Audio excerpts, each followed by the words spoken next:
Karachi water and sewerage corporation مزدور union کی جانب سے مزدوروں نے ہیڈ آفس میں انتظامیہ فنانس ڈپارٹمنٹ کی مزدور دشمن پالیسیوں اور مزدوروں کے اپنے فنڈ اور واجبات کی عدم ادائیگی پر احتجاج کیا اور انتظامیہ کا مطالبہ کرتے ہوئے 3 دن کا الٹیمیٹم دیتے ہوئے کہا کہ مزدوروں کے مسائل حل نہ ہوئے تو ایم ڈی آفس میں بھرپور احتجاج کیا جائے گا۔ اس موقع پر چیئرمین رحیم اوان، صدر انجینئر حسان رضا، وائس چیئرمین محمد ایوب، جنرل سیکرٹری یوسف رضی، سہیل احمد نے بھی خطاب کیا۔ چیئرمین مزدور یونین رحیم اوان اور صدر انجینئر حسان منصور رضا کا ہیڈ آفس میں خطاب۔ مولے سے ہٹ کر پیمنٹ کریں گے تو پھر مزدور یونین کی دی ہوئی لسٹ کو بھی آپ پیمنٹ کریں گے۔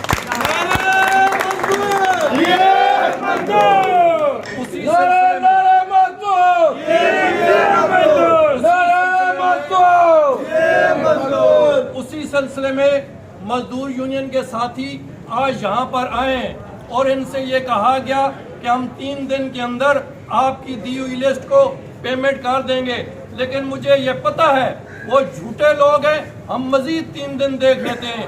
اور اگر 3 دن کے بعد وہ لوگوں کی پیمنٹ نہ کی گئی تو پھر انشاءاللہ تعالی مزدور یونین یہاں پہ ان کو جو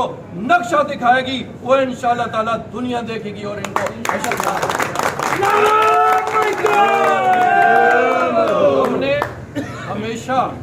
ہم نے ہمیشہ بڑے نرم لہجے سے بات کی، ہم نے ہمیشہ دوستوں سے یہی کہا کہ ہم کوئی جھگڑا، کوئی جنگ، کوئی فساد نہیں چاہتے، لیکن اگر ہمیں